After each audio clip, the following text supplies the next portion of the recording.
Hello guys, how are you? My name is Shivam Tyagi. Welcome to Study Funda. So it's a newspaper analysis for 9th November 2021. तो ये 9 नवंबर की newspaper analysis है, इसको हम शुरू कर सकते हैं। और आज ज़्यादा न्यूज़ आई नहीं है, वैसे कभी भी नहीं आती, मैं तो रोज़ यही बोलता हूँ।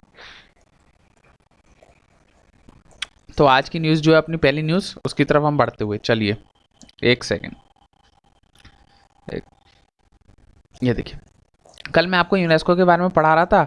आज देखिए फिर से न्यूज़ आ गई। कल तो कोई न्यूज़ नहीं थी, कल तो एक क्विज थी। तो आज यूनेस्को में क्या हुआ, श्रीनगर को क्रिएटिव सिटी इंक्लूड कर लिया है। तो बस आपको याद रखना है, नई सिटी श्रीनगर, जिसको हमने यूनेस्को ने ऐसा क्रिएटिव सिटी इंक्लूड किया है। ये सवाल 102% आपके CDS आने वाले CDS CAPF किसी ना किसी में पूछे जाने वाला है। तो प्लीज़ याद रखिएगा, श्रीनगर को इंक्लूड किया गया है as a creative city.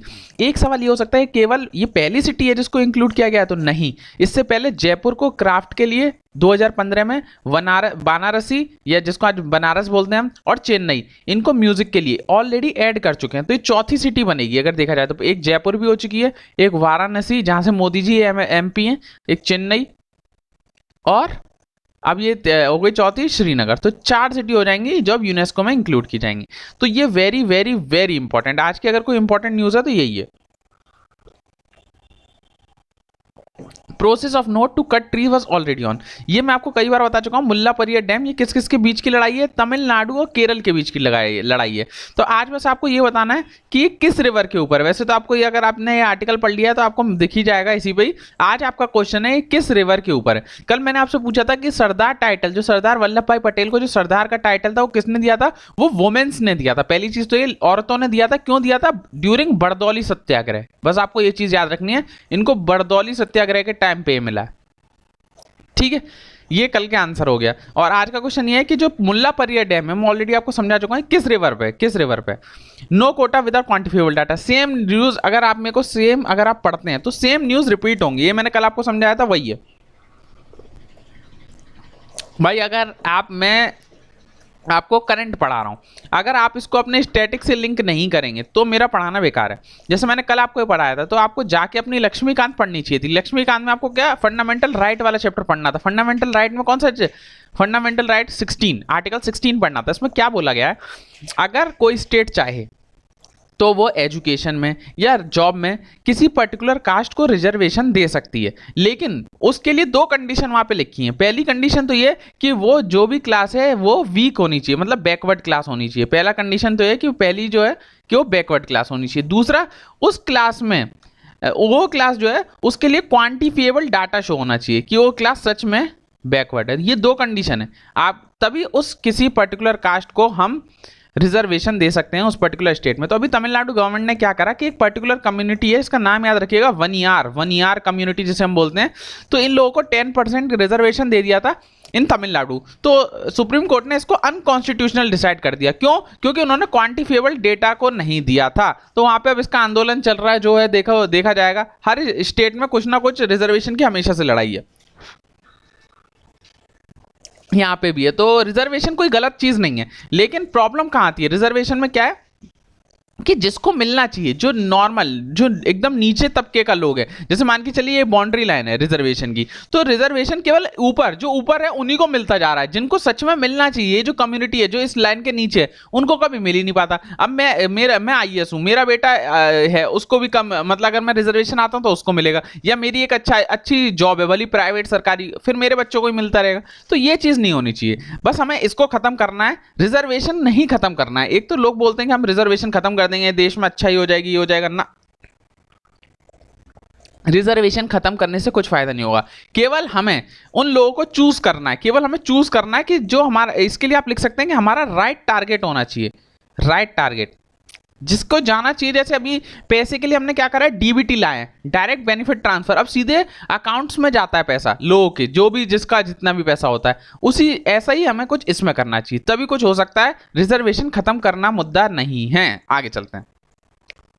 Sushma Fernandes honoured, तो ये पद्म विभूषण, पद्म भूषण, ये सब कुछ मिले हैं, बहुत लोगों को मिले हैं। मैं सब, आप भी सब याद नहीं कर सकते ना, मैं चाहता हूँ सब याद करें, मोटा मोटा याद कर लीजिए। ये किस किस को मिला है, जो कुछ लोगों को तो मरणोपरांत मिले हैं। तो कौन कौन है? एक तो यूनियन मिनिस्टर हैं जॉर्ज फर्नांडिस, अरुण जेटली साहब, सुषमा स्वराज जी, और फॉर्मर जो हमारे प्रेसिडेंट थे मॉरिशस के, इनका याद रखिएगा, प्रेसिडेंट ऑफ मॉरिशस को मिला, इनका नाम है जुगुनाथ, इनको पद्म विभूषण मिला है, पद्म विभूषण।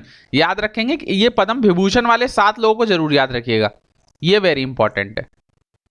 फिर 16 पद्म भूषण मिले हैं, 112 पद्मश्री मिले हैं, तो ये सब इतना बहुत ज़्यादा है। अब आप किस किस को याद रखेंगे? बॉलीवुड में एक आध बैडमिंटन स्टार पीवी सिंधु, इनको भी मिला है, और मैरी कॉम को भी मिला है, ये 2 इनको याद कर लीजिए। और थोड़े साथ ये फिल्म कंगना रनौत जी को मिला है, और करण जौहर जी को मिला है, एकता कपूर को मिला है, और इनको भी क्या कहते हैं ये, अरे अदनान सामी जी, अदनान सामी जी, तो इन सबको मिला है। ये आप छोटे छोटे याद कर सकते हैं, अब है तो बहुत सारे, आप याद तुम भी कहाँ तक याद करोगे, कुछ भी पूछ लेगा तो फिर कुछ नहीं कह सकते। ठीक है, जो मैंने सर्कल करे हैं उनको जरूर याद रखिएगा बस। आगे चलते हैं। वैसे तो जितने लोगों ने उन्होंने एक्स्ट्रा ऑर्डिनरी ही काम करा होगा तभी ये मिलता है, ऐसा तो है नहीं किसी को भी मिल जाएगा, तो रेस्पेक्ट है सबके लिए। लेकिन एग्जाम देखिए आपको निकालना है तो आपको याद करके ही जाना पड़ेगा, इसका कोई शॉर्टकट नहीं है। आगे चलते हैं। Winter session of parliament to begin soon, तो बस ये न्यूज़ मैंने क्यों इंक्लूड करी है, देखिए सबसे पहले ये जो सेशन लेना है या सेशन नहीं देना है, इसको अप्रूव कौन करता है? तो parliamentary affairs committee on parliamentary affairs होती है, वो अप्रूव या डिसअप्रूव करती है कि हमें सेशन बुलाना है कि नहीं। कितने सेशन होते हैं? तो मेनली 3 सेशन होते हैं, बजट सेशन, मॉनसून सेशन और विंटर सेशन। अब ये कहीं मेंशन है कि तीनों सेशन होंगे? नहीं, कहीं पे भी मेंशन नहीं है कि 3 सेशन कराने हैं। ये चीज आपको हटा देता है कि कॉन्स्टिट्यूशन में मेंशन है कि 1 साल में 3 सेशन होने हैं, नहीं, कहीं पे भी ये मेंशन नहीं है कि 3 सेशन होने हैं, 2 सेशन होने हैं। ये जरूर चीज है कि 60 डेज से ज्यादा नहीं होना चाहिए 2 सेशन के बीच का टाइम। जैसे अगर हमें मॉनसून सेशन और विंटर सेशन के बीच में 60 दिन से ज्यादा नहीं होना चाहिए, बस उसमें ये लिखा है कॉन्स्टिट्यूशन में कि किसी भी कोई भी 2 सेशन हो वो उसमें 60 दिन से ज्यादा का गैप नहीं होना चाहिए, बस ये लिखा है। कई कई मैंने जगह पीसीएस के पेपर में देखा कि 180 दिन बाद होना चाहिए, तो भाई वही है ना, 180 दिन कैसे हो जाएगा? तो ये चीज़ गलत है कि उसने कॉन्स्टिट्यूशन में फिक्स कर रखा है कि 1 साल में केवल 73 डेज ही क्या कहते हैं अपना ये सेशंस हो सकते हैं, तो ये सब गलत है, ये सारे ऑप्शन गलत हैं। केवल एक ही ऑप्शन सही है कि कॉन्स्टिट्यूशन में बस इतना सा मेंशन है कि किसी भी 2 सेशन के बीच में 60 दिन से ज़्यादा का टाइम नहीं होना चाहिए। आगे चलते हैं।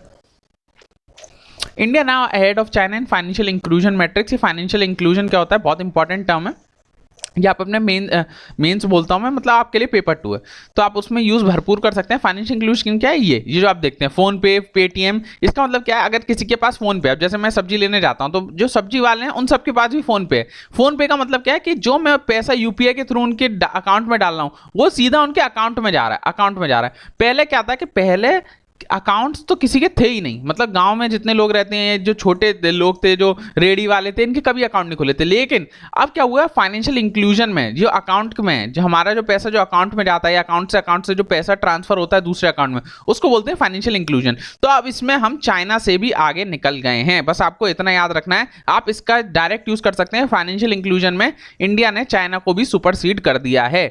ठीक है, तो आप अपने पेपर 2 में इस डेटा का यूज कर सकते हैं, और इससे ज्यादा पेपर 1 में तो पूछा ही नहीं जाएगा। आगे चलते हैं।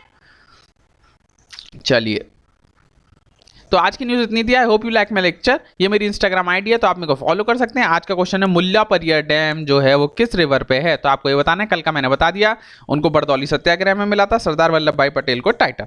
सो टेक केयर, पढ़ते रहिए। Signing off today. और यार प्लीज सब्सक्राइब कर लो यार, बहुत मेहनत लगती है यार बनाने में। पूरा पेपर पढ़ो, फिर आप लोगों के लिए अच्छे से बनाओ, फिर समझाओ। थोड़ा सा आपका एक लिटिल एफर्ट हमें एक बिग चेंज ला सकता है। भले जितने लोग देख रहे हैं उतना ही लाइक दे दीजिए, कोई बात नहीं। अगर 2 लोग भी देख रहे हैं 2 लाइक दे दीजिए, 100 लोग देख रहे हैं 100 लाइक दे दीजिए, मेरे को फर्क ही नहीं पड़ता कि 1000 लोग देखें। जितने लोग देख रहे हैं कम से कम उतने लाइक या डिसलाइक तो हो। चलिए पसंद नहीं आ रहा तो डिसलाइक कर दीजिए, कम से कम रेशियो तो बराबर हो। और अगर आपको डिसलाइक कर रहे हैं तो एक प्लीज कमेंट में बताइए कि सर ये दिक्कत लग रही है, जो भी है उसको हम रिजॉल्व कर सकते हैं यार, आपस की बात है भाई भाई। और मेरी बहनें जितनी देखनी है वो भी प्लीज कर सकती हैं। So take care, signing off today, bye bye.